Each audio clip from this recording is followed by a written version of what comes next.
तो चलिए बढ़ते हैं अगले प्रश्न की ओर। राज्य का अस्तित्व प्राकृतिक है और वह व्यक्ति का पूर्वगामी है। अरस्तु के इस कथन पर टिप्पणी कीजिए। अरस्तु कहते हैं कि राज्य है वो प्राकृतिक रूप से बना है, उसका अस्तित्व प्राकृतिक है। प्राचीन ग्रीक दार्शनिक अरस्तु ने अपनी कृति पॉलिटिक्स में राज्य को एक प्राकृतिक संस्था बताया और कहा कि मनुष्य स्वभावतः एक सामाजिक प्राणी है। Man is by nature A social animal. उनके अनुसार राज्य का अस्तित्व प्राकृतिक रूप से हुआ है और यह व्यक्ति से पहले आता है। उनका मत था कि व्यक्ति अकेले अपने अस्तित्व को पूर्ण नहीं कर सकता, इसलिए उसे समाज और राज्य की आवश्यकता होती है। संदर्भ और व्याख्या देखते हैं। अरस्तु का यह विचार उनके राजनीतिक सिद्धांतों का एक महत्वपूर्ण अंग है। उन्होंने राज्य की उत्पत्ति को प्राकृतिक प्रक्रिया के रूप में देखा और कहा कि मनुष्य के विकास की क्रमिक प्रक्रिया में परिवार, ग्राम और अंततः राज्य की स्थापना हुई। नंबर 1, व्यक्ति अकेले आत्मनिर्भर नहीं है। अरस्तु का मानना था कि व्यक्ति की आवश्यकताओं की पूर्ति के लिए उसे अन्य लोगों की आवश्यकता होती है। अकेला व्यक्ति अपनी सभी जरूरतें पूरी नहीं कर सकता, इसलिए वह समाज का हिस्सा बनता है।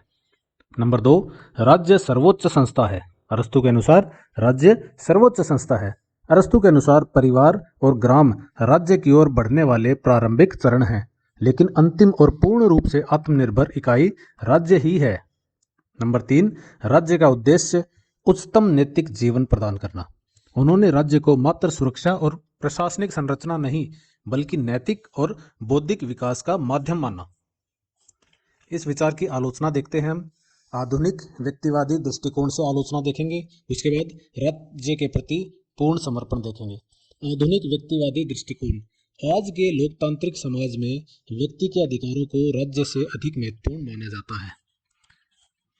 राज्य के प्रति संपूर्ण समर्पण। अरस्तु का यह विचार राज्य को सर्वोपरि मानता है, जिससे व्यक्ति की स्वतंत्रता सीमित हो सकती है। निष्कर्ष। अरस्तु का यह कथन उनके समय की सामाजिक और राजनीतिक संरचना को दर्शाता है, जहां राज्य व्यक्ति के विकास के लिए अनिवार्य माना गया। हालांकि आधुनिक युग में व्यक्ति की स्वतंत्रता और अधिकारों को अधिक महत्व दिया जाता है, फिर भी राज्य की आवश्यकता और उसकी भूमिका को नकारा नहीं जा सकता। इसमें बेसिकली कंपैरिजन किया है पूरा कि राज्य इंपॉर्टेंट है या व्यक्ति इंपॉर्टेंट है। तो अरस्तु ने राज्य को इंपॉर्टेंट बताया था, राज्य को व्यक्ति से पहले बताया था कि पहले राज्य के बारे में सोचो, बाद में व्यक्ति के बारे में सोचो। लेकिन आधुनिक दृष्टिकोण क्या है? आधुनिक दृष्टिकोण व्यक्ति के बारे में ज़्यादा सोचता है, व्यक्ति पे जोर दिया जाता है, व्यक्ति को फोकस किया जाता है, व्यक्ति की स्वतंत्रता और अधिकारों को अधिक महत्व दिया जाता है। लेकिन फिर भी हम राज्य की आवश्यकता और उसकी भूमि को नकार नहीं सकते।